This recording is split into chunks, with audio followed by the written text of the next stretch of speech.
Bueno, ¿qué está pasando con los mercados chinos? ¿Qué está pasando un poco con la economía china en estas semanas? ¿Qué tal? Bienvenidos a una nueva edición del podcast Finet Talks. En este caso, porque queríamos traer uno de los temas que más interés sabemos que os está suscitando, pues bueno, por estos movimientos, estos fuertes movimientos que hemos tenido en los mercados asiáticos, especialmente en la bolsa china. Y para ello, pues hemos querido invitar a una persona que sabe muchísimo del tema, ya que pues vive allí y sabe mucho además del tema, además de vivir allí, que es Rafael Galán. Lo conocéis como Perpe, muchos de vosotros. ¿Qué tal, Rafael? ¿Cómo estás? Hola, ¿qué tal?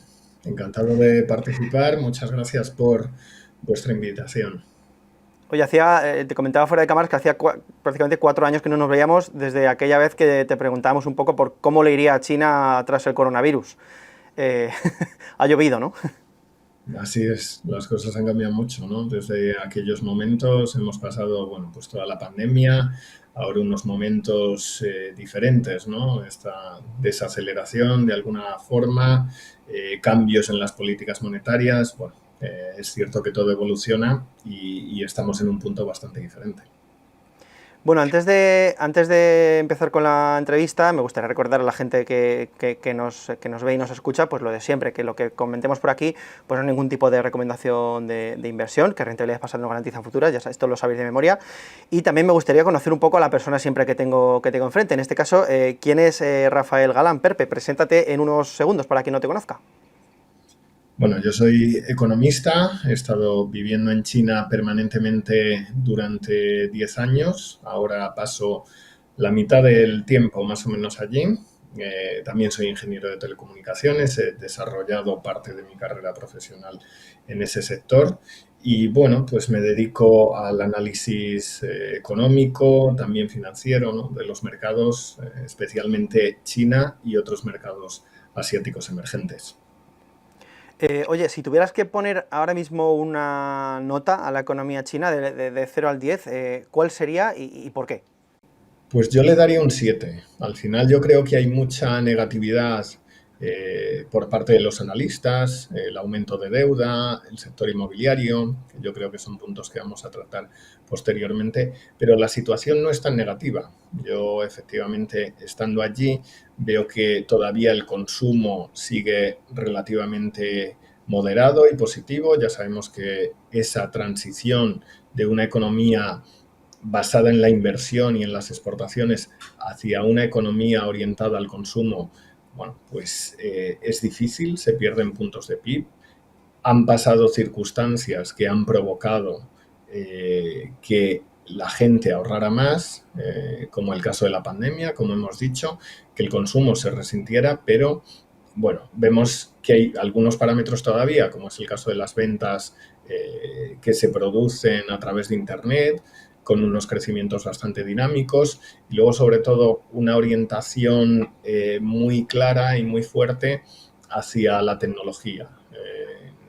Si vemos datos de producción industrial, pues por ejemplo, podemos ver que el crecimiento no es tan dinámico como antes, pero si nos fijamos en los sectores de la nueva economía, pues tecnología, robotización, sí que vemos mucho más dinamismo, con lo cual yo en general sí que la situación, como digo, no la veo tan negativa, soy moderadamente optimista. De hecho, bueno, pues con estos estímulos, ¿no?, que hemos visto, creo que el crecimiento económico va a mejorar relativamente y sí que yo esperaría pues ese objetivo que tiene el gobierno para este año que se alcanzara. Estamos hablando de alrededor del 5% del PIB y bueno, el año que viene ya veremos, pero debería estar también en esa línea.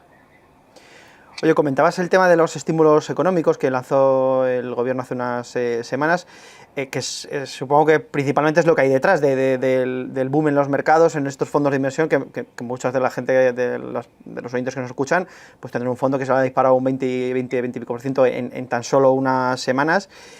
Tan bestia ha sido esto. O sea, ¿cómo de importante es este estímulo para que las bolsas hayan reaccionado de esta manera? ¿O está sobre reaccionando el mercado? ¿Cómo sería? Bueno, yo creo que a los estímulos siempre sobre reaccionan, ¿no? Hay un momento del anuncio en el cual, bueno, pues vemos un comportamiento muy explosivo que luego se modera y efectivamente a los mercados siempre les gustan los estímulos. Al final es liquidez inyectada directamente y bueno, no es algo nuevo. O sea, yo creo que empezó Japón hace ya muchos años, pero durante la crisis del 2008 vimos a Estados Unidos lanzar paquetes de quantitative easing, no solo uno, sino dos, tres, y al final, bueno, también se vieron en Europa, por supuesto, y China también realizó estímulos en el 2008 y en el 2016. En aquel caso, la parte fiscal tuvo más preponderancia, por decirlo de alguna manera, y fueron estímulos más importantes. Ahora el problema es que a nivel fiscal no hay tanto margen. Estamos hablando ya que la deuda pública es cercana al 100% del PIB y de ahí que, bueno, pues los estímulos hayan sido más limitados. Pero en cualquier caso, el mercado sí que ha respondido positivamente. Medidas de liquidez siempre van a ayudar al mercado. Y el gobierno además tiene la idea de que apoyando el mercado de valores e incluso, bueno, pues el mercado inmobiliario, que como digo, luego quizá lo comentemos un poco más, pero que ya sabemos que está bastante tocado, se puede transmitir a la economía real, con lo cual ellos tienen esas expectativas de que esa subida en las bolsas se pueda mantener y, como digo, tenga un efecto de doble vuelta sobre otros activos y sobre el terreno económico. Si el gobierno confía en que puede ir sosteniendo con medidas de estímulo a los mercados, significa que va a haber más entonces, o que deberíamos esperar más medidas de estímulo y esto sería suficiente para reactivar la economía. Yo creo que sí va a haber más. Al final, cuando hablamos de estímulos, como decía antes, parece que nunca es suficiente, ¿no? Y que nunca se va a terminar. Bueno, en algún momento sí que paran, pero como decía antes, la parte fiscal en la cual sí se han ido dando pasos y no solo con estímulos como hasta ahora bastante más potentes, pero por ejemplo en el 2018 sí que hubo un cambio en la renta personal, lo que sería el equivalente al IRPF, pues precisamente ¿para qué? Pues para estimular el consumo de alguna manera, reducir esa presión fiscal de manera que, bueno, pues la gente consumiera más y, como digo, ese modelo hacia mayor consumo, bueno, pues fuera más dinámico. ¿Qué sucedió? Bueno, pues que llegó la pandemia. Ahora sí que vamos a ver estímulos fiscales y yo creo que vamos a ver estímulos fiscales adicionales. De hecho, este fin de semana pasado se anunciaron algunos, el mercado esperaba más y también por la parte monetaria. Hemos visto bastantes bajadas de tipos de interés, pero yo creo que todavía tienen cierto margen. El gobierno ya lo anunció hace unos meses, que todavía tenía varias herramientas y que tenía bastante margen, y así es. Efectivamente, cada vez hay menos, pero bueno, ellos sí que lo van a intentar y sobre todo para pasar este bache, ¿no? Al final el sector inmobiliario está pesando bastante y eso es un poco la mayor preocupación que tiene el gobierno. La duda aquí, claro, estaría a mí la duda al menos me surge como inversor, en cuánto de estos futuros posibles estímulos está ya descontado en el mercado, ¿no? O sea, realmente el mercado tiene en cuenta que va a haber más estímulos y por eso está tan alto, y si decepciona un poquito esos estímulos que pueden venir después, puede caer, o realmente hay margen para que esta subida pues se siga sosteniendo. El mercado lo veíamos viendo ya desde hace varios años en una tendencia bajista bastante clara. Al final hay mucha desconfianza. Había algunas empresas que habían reportado cuentas, incluso en Estados Unidos, que no estaban en línea con los ingresos y, bueno, había bastante desconfianza por parte de los inversores. Ahora mismo la situación es, como hemos dicho, mayor liquidez. Yo creo que sí que el mercado está esperando algo más. Las valoraciones sí que eran relativamente bajas y todo ha ayudado a propulsar de alguna manera el mercado. ¿Hasta dónde puede seguir, digamos, este rally? Bueno, pues al final es una cuestión, como digo, de confianza de los inversores. La confianza de los consumidores sí sabemos que está en mínimos de hace 2 años y medio, eso es justo desde abril del año 2022, que coincide cuando hubo aquellas restricciones tan importantes en la ciudad de Shanghái. En aquel momento, bueno, pues los consumidores, como decimos, empezaron unos momentos de ahorro y por eso, bueno, pues el consumo se ha resentido bastante. En el caso de los inversores, pues pasa algo similar. Llevamos varios años en los cuales hay poca confianza en el mercado, se está viendo que hay empresas por las cuales se decide no apostar porque tienen unas estimaciones de crecimiento que ellos consideran que igual no pueden ser realistas o que debido al entorno económico, no solo por demanda interna, como decíamos, de China, sino un entorno económico global que tampoco es tan favorable con esa reducción de exportaciones, pues podría dañar la cuenta de resultados de las empresas y de ahí que, como digo, los inversores hayan salido. Cambiar esa mentalidad, tanto de los consumidores, como decía antes, como de los inversores, no es algo temporal, no es algo inmediato, sino que es una circunstancia que se da a lo largo del tiempo. Con lo cual, si hay una comunicación clara del gobierno, no solo por la parte de estímulos de aquellos que sean suficientes y hay algo más por hacer en el terreno fiscal y monetario, como decía, sino cambios estructurales que se llevan pidiendo ya desde hace muchos años, la cuenta de capitales también, esa liberalización, el renminbi también, que se llevan anunciando muchos años y todavía, bueno, pues el mercado es algo que lleva esperando. Si hay más confianza, como digo, por parte del gobierno, esas subidas de las bolsas van a continuar. Si llegamos al año que viene, quizá mitad del año que viene, y no hay unos mensajes claros y de tranquilidad y de estabilización de la economía, bueno, pues yo creo que volveremos a ver ciertas caídas y esto habrá sido un rebote pasajero, con lo cual estará bastante condicionado, como digo, a un poco la comunicación y más medidas de estímulos que se pongan encima de la mesa, pero ya no van a ser este año, ya serían pues, seguramente el año que viene o quizá me atrevería a decir después del año nuevo chino. Comentabas el tema de las valoraciones de las empresas. Muchas de la gente con la que hablamos, asesores o gestores de fondos también hablan un poco de eso, de que sí, que saben que las valoraciones siguen estando bajas, pero que lo que comentabas, que no se fían del marco regulatorio actual del gobierno. ¿Esto es así? O sea, a pesar de la subida, ¿sigue habiendo valoraciones que son bajas? ¿Y en qué tipo de sectores están pues eso, un poco más, hay más potencial de revalorización aquí? Pues efectivamente, las valoraciones son muy bajas en muchas empresas y al final ha sido también en parte culpa del gobierno. Hemos visto que ha habido sectores en los cuales el gobierno ha entrado a intervenir y eso, bueno, pues también ha hecho mella en los inversores que han empezado una cadena y es un efecto de bola de nieve, con lo cual, bueno, se venden acciones, se entra en una especie de pánico y, bueno, pues al final se tienen cotizaciones muy bajas y unas valoraciones relativamente bajas. Yo creo que hay sectores que han estado bastante perjudicados. Lo vimos con el caso de Alibaba, lo vimos con Didi, por ejemplo, con los coches compartidos. Cuando se entró a regular, bueno, pues hubo muchas que cayeron, ¿no? Muchas empresas que cayeron. Y mencionar a otras, pues como digo, que tuvieron problemas directamente en sus cuentas de resultados, ¿no? Pues, por ejemplo, todos recordamos quizá el caso de Luckin Coffee, que fue una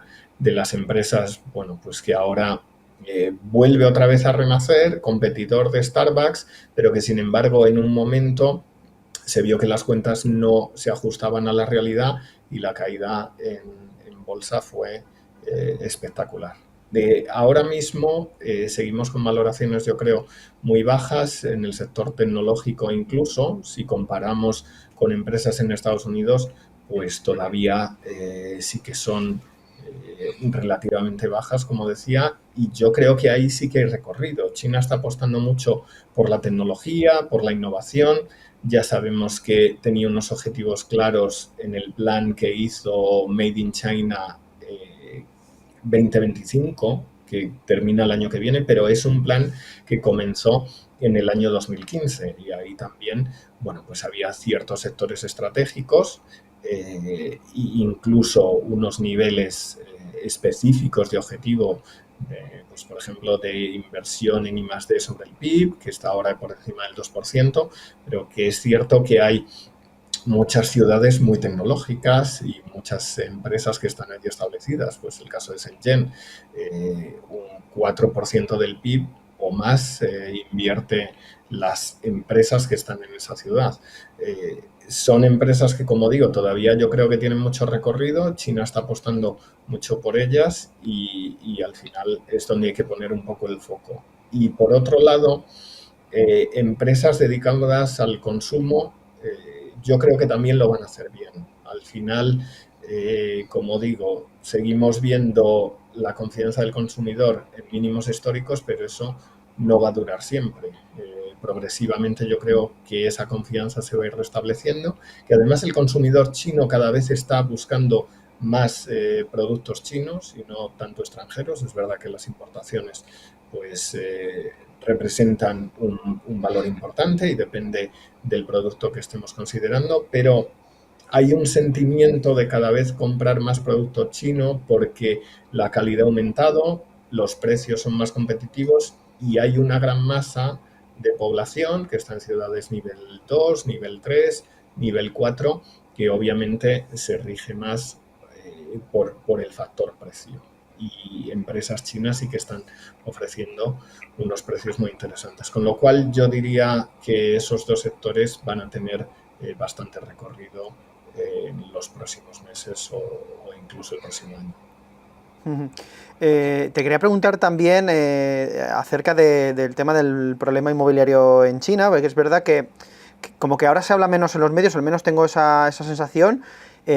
Quizás, no sé si es porque el problema es menor que respecto a hace un año, año y medio con el tema de la quiebra de Evergrande y demás, o si el problema sigue ahí latente y el gobierno lo está intentando. ¿Cómo está ese tema? ¿Cómo está el tema del mercado inmobiliario en China ahora mismo?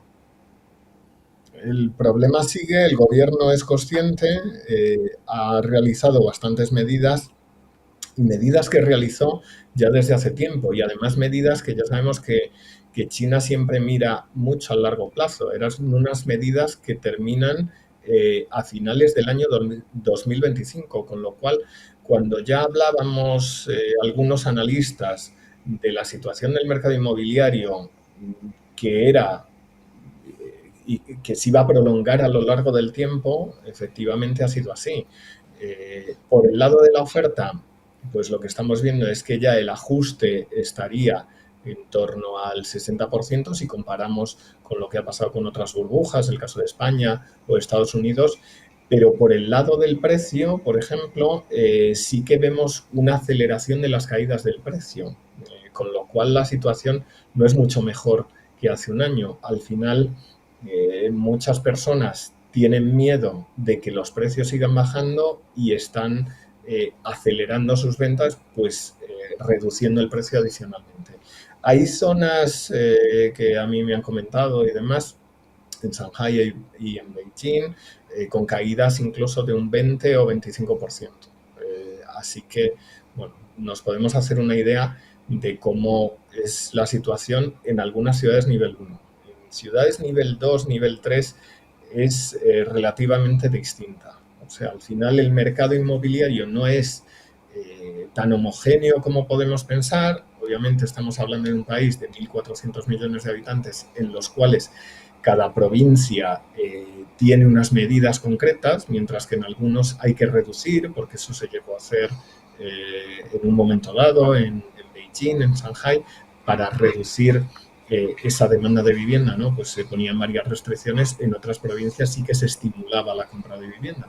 Ahora mismo es cierto que a nivel bueno, prácticamente nacional sí que estamos viendo descensos en el precio.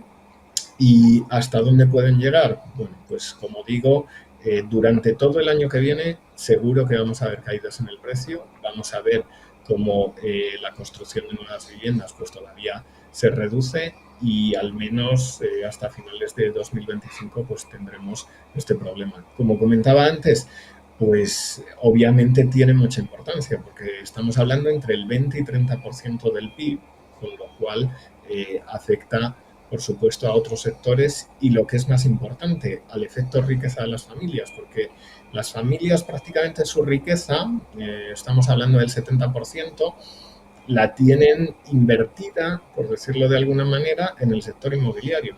Entonces, no es como en Estados Unidos, donde hay una gran parte donde los inversores tienen acciones, bonos, bueno, renta fija de empresas privadas, sino que en China la situación es muy diferente.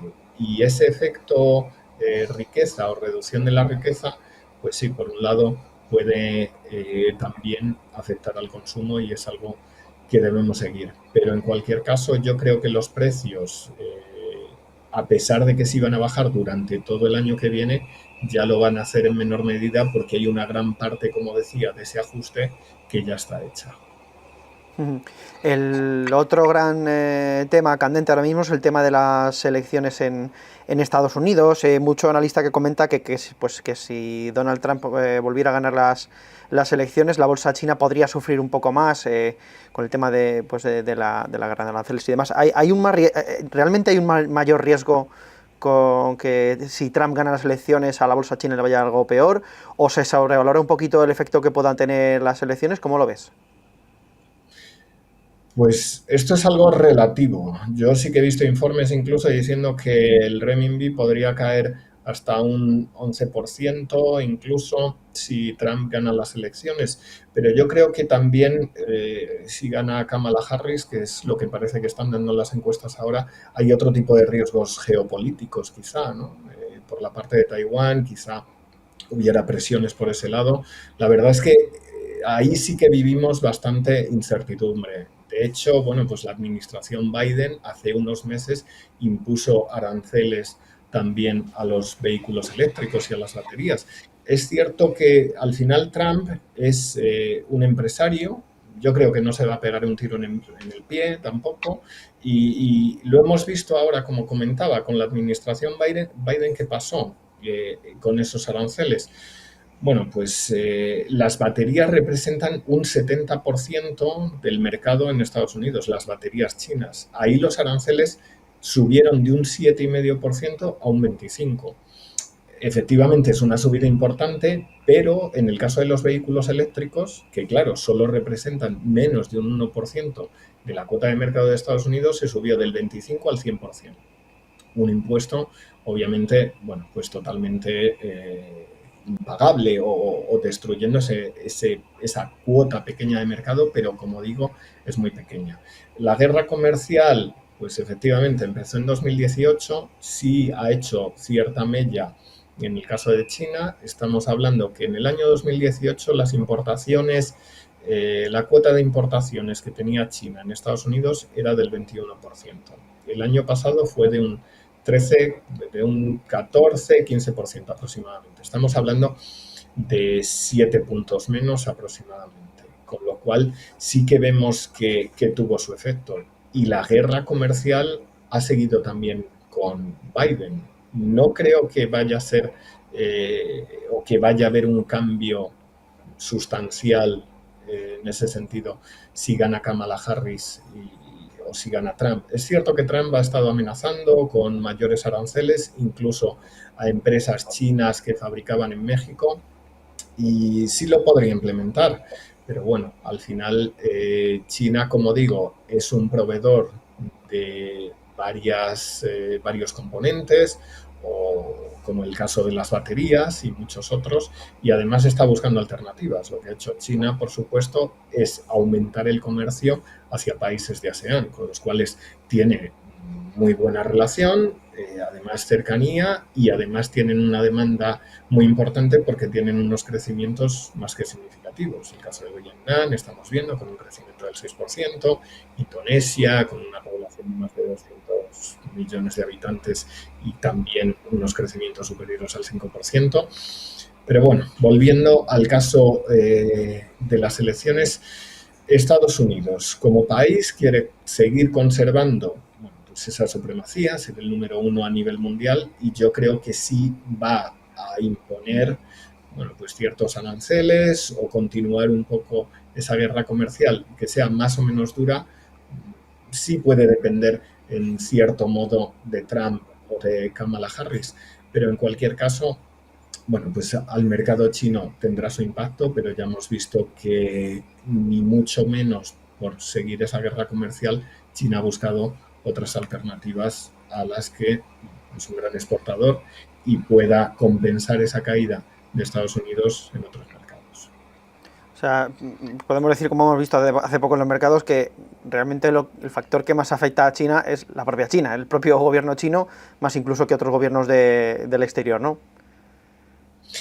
Pues sí, yo me atrevería a decir eso. Además, como comentaba, pues ese objetivo de que la demanda doméstica, de que el consumo sea motor del crecimiento, pues efectivamente depende exclusivamente del país, ¿no? Al final, para conseguir eso, pues como decía, tiene que volver un poco esa confianza, tiene que haber mensajes claros por parte del gobierno y, bueno, China yo creo que es algo que va a hacer, que cuesta mucho trabajo, porque cuando lo hemos visto también en otras economías y en economías más pequeñas, cuando se hace esa transición, pues obviamente resta puntos del crecimiento económico, con lo cual China no va a ser la excepción. Y menos, pues como digo, hay una gran parte todavía de la población que tiene rentas relativamente bajas, que solo puede acceder a ciertos productos con precios relativamente menores y que al final, bueno, pues convencer a unos agentes que son las familias de que aumente el consumo es mucho más difícil que crecer por inversión, porque crecer por inversión es relativamente fácil. Uno, bueno, pues pone los fondos disponibles de la manera que sea, o con deuda o porque los tiene, construye aeropuertos, carreteras, puertos y demás, y ese crecimiento, pues efectivamente es muchísimo más fácil que cuando tienes que convencer a unos agentes de que compren ciertos productos. Y sí, yo me atrevería a decir que efectivamente lo que pasa en China depende bastante más de China que del efecto exterior, si bien también, obviamente, si las condiciones globales son negativas, no solo en el caso de Estados Unidos, sino de Europa, pues claro, le irá peor. Pero bueno, al final el mercado chino es un mercado muy grande, como decíamos, 1.400 millones de habitantes, y y es muy importante, pues que como digo, que el consumo pueda ser motor del crecimiento en estos próximos años.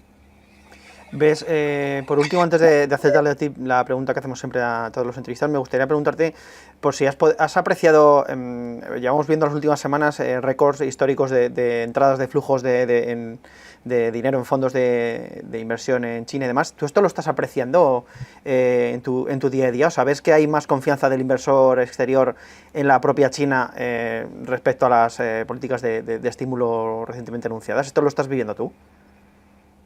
Sí, en las últimas semanas sí que se han visto flujos de entradas muy importantes, de hecho los mayores niveles desde que comenzó la serie histórica. Yo creo que la serie histórica data del 2007, con lo cual, bueno, pues los inversores digamos que están volviendo progresivamente.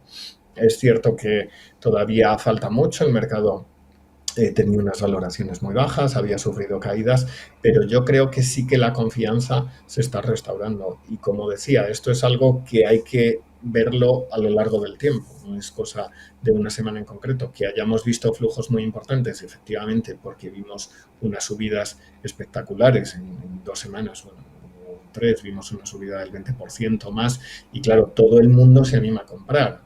Muchos, pues efectivamente, lo hacen de manera oportunista, ¿no? O de forma intradía, compran y venden o venden a la semana siguiente y bueno, pues tienen unas rentabilidades del 10-12% porque, bueno, pues han tenido, digamos, esa suerte de pillar esa ola y ya se retiran. Pero yo creo que sí que va a haber inversores de más medio plazo a la espera de que la situación mejore. Yo creo que hay una gran parte de esos flujos de fondos, como digo, no solo a nivel doméstico, sino a nivel internacional, por los cuales sí que van a dejar los fondos y esperar y ver cómo evolucionan las cosas, porque como digo, no hay que ser tan negativo con una economía que al final es la segunda potencia mundial, pero efectivamente a nivel comercio es prácticamente la primera.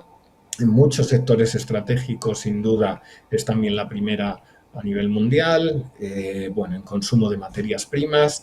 Así que, bueno, yo creo que de eso sí que se van a dar cuenta los inversores, que los flujos van a seguir llegando, obviamente, no con esa fuerza que hemos visto en estas semanas anteriores, pero si conseguimos que muchos vayan de manera progresiva y se acerquen al mercado, sí que podemos ver subidas sostenidas. Yo, como comentaba al principio, creo que sí que veremos rally de fin de año, no solo en la bolsa china, sino en otras bolsas globales seguramente, a pesar de las subidas que ya llevamos acumuladas este año, pero en este periodo electoral que comentábamos antes, estos 2 meses que restan del año, noviembre y diciembre, son estacionalmente muy buenos, independientemente de quién sea el ganador de las elecciones. Al final, bueno, hay un efecto, digamos, de optimismo, de que se han prometido cosas durante las elecciones y eso provoca pues que efectivamente hay una estacionalidad muy positiva. Yo creo que este año no va a ser diferente y lo vamos a ver, y eso va a tener reflejo, pues como digo, en otras bolsas mundiales, y la bolsa china pues seguramente más ayudada, como digo, por ese flujo de fondos que sí que vamos a ver en las próximas semanas.